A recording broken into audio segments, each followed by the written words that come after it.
Scene start, you know that feeling when you check your bank account or look at your investment portfolio and you see $50,000. On one hand, you're proud. Honestly, you should be. You've crossed the threshold of survival. You aren't living paycheck to paycheck anymore, wondering if a flat tire is going to ruin your entire month. But on the other hand, it's kind of a weird, frustrating limbo, isn't it? You look at that $50,000 and realize it's not enough to buy a house outright. It's definitely not enough to retire on. And if you just leave it sitting there, inflation is basically chewing away at it like a mouse in a pantry. It feels like you've built the engine of a car, but you're still sitting in the driveway, idling, wondering how on earth you're supposed to get this thing to top speed. My name's Bob, and I spend way too much time thinking about money, human psychology, and why some people seem to effortlessly glide through financial challenges and scale their wealth, while others stay stuck in the exact same patterns for decades. Because, let's be real, going from $0 to $50,000 requires a completely different software update than going from $50,000 to $500,000. The first phase is all about defense, scrimping, saving, cutting back on those $5 lattes, and just working harder. But if you try to use that exact same defensive playbook to reach $500,000, man, you're going to burn out long before you ever get there. So let's talk about why most people get stuck at this exact milestone. When you have $50,000, your brain automatically does this linear math. You think, okay, it took me maybe 3 or 4 years of intense saving to get here. So, to get to $500,000, it's going to take me 10 times that long? 30 or 40 years? I'll be ancient by then. It's an incredibly depressing thought, right? But here's the flaw in that logic. Wealth creation isn't linear. It's exponential. But to trigger that exponential curve, you have to completely change how you view capital. The shift at $50,000. You are still trading hours for dollars. To get to $500,000, you have to start trading capital and leverage for asymmetric returns. Think of it like building a campfire. Getting to $50,000 is like rubbing 2 sticks together until your hands bleed, just trying to get a single spark.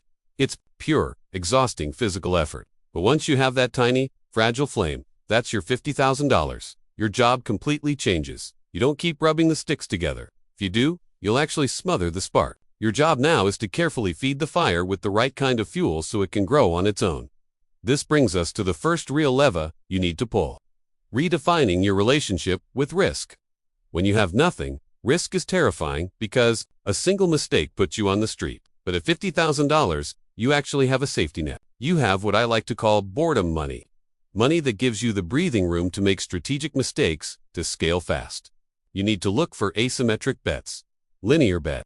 Risk $100 leads to gaining $110, which is a low ceiling asymmetric bet. Risk $1,000 leads to gaining $20,000, which offers a high ceiling and a capped downside. Basically, an asymmetric bet is a situation where the downside is limited and known, but the upside is virtually uncapped. Let me give you a quick example. A buddy of mine, Alex, had saved up about $45,000 working a standard corporate marketing job. He was terrified of losing it. But he realized that if he just kept saving $1,000 a month, he'd be waiting over 3 decades to hit his big net worth goals. So, he took $10,000, a chunk that would hurt to lose, but wouldn't ruin him, and invested it into launching a niche e-commerce product. The worst-case scenario, the product flops. He loses $10,000. And he still has $35,000 left in the bank.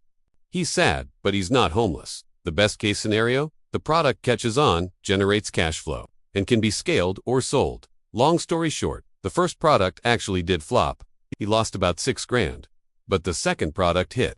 Within 18 months, that business was doing $30,000 a month in revenue, completely rewriting his net worth trajectory. That's an asymmetric bet. You have to be willing to lose a little skin in the game to win the entire stadium.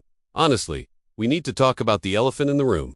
A lot of financial gurus will tell you to take your $50,000 and dump it directly into the stock market, buy an index fund, and wait for that sweet 7% average annual return. And, look, index funds are great. I love them.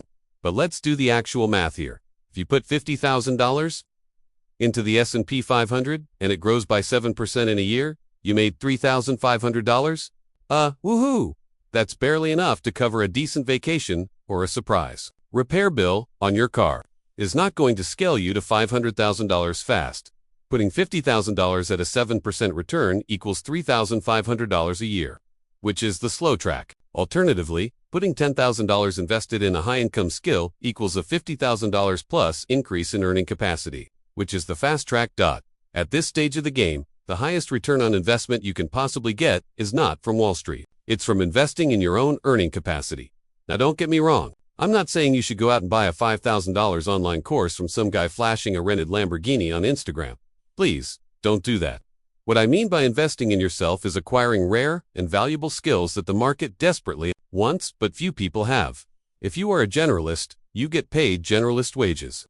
But if you learn how to write high-converting sales copy, or how to manage enterprise-level cloud architecture, or how to negotiate complex corporate mergers, your income doesn't just go up by 3% a year during your annual review. It doubles. It triples. When you increase your active income significantly while keeping your lifestyle relatively stable, you create a massive financial engine that pumps out cash. That cash is the raw material you need to build your $500,000 portfolio. Here is a piece of conventional wisdom that I think is totally misunderstood. You must diversify your investments. We hear this everywhere, right? Don't put all your eggs in one basket. Spread it out. Buy some bonds, buy some real estate, buy some international stocks. Buy a tiny bit of crypto. The reality.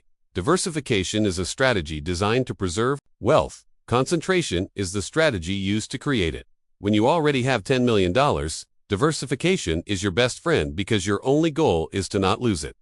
But when you are at $50,000 and trying to fast-track your way to $500,000, spreading that money across 20 different asset classes just dilutes your returns until they're practically invisible.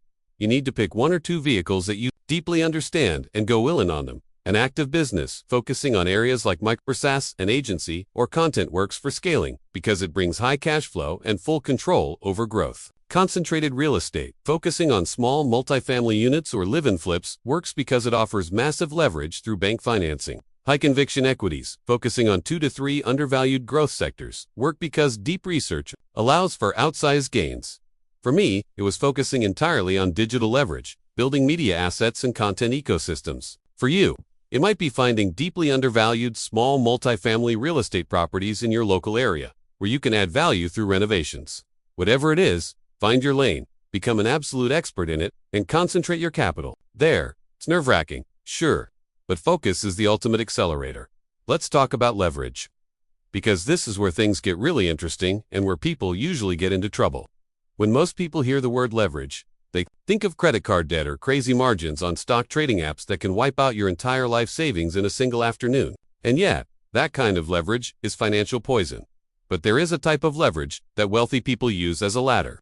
And it's the primary reason real estate has created so many millionaires.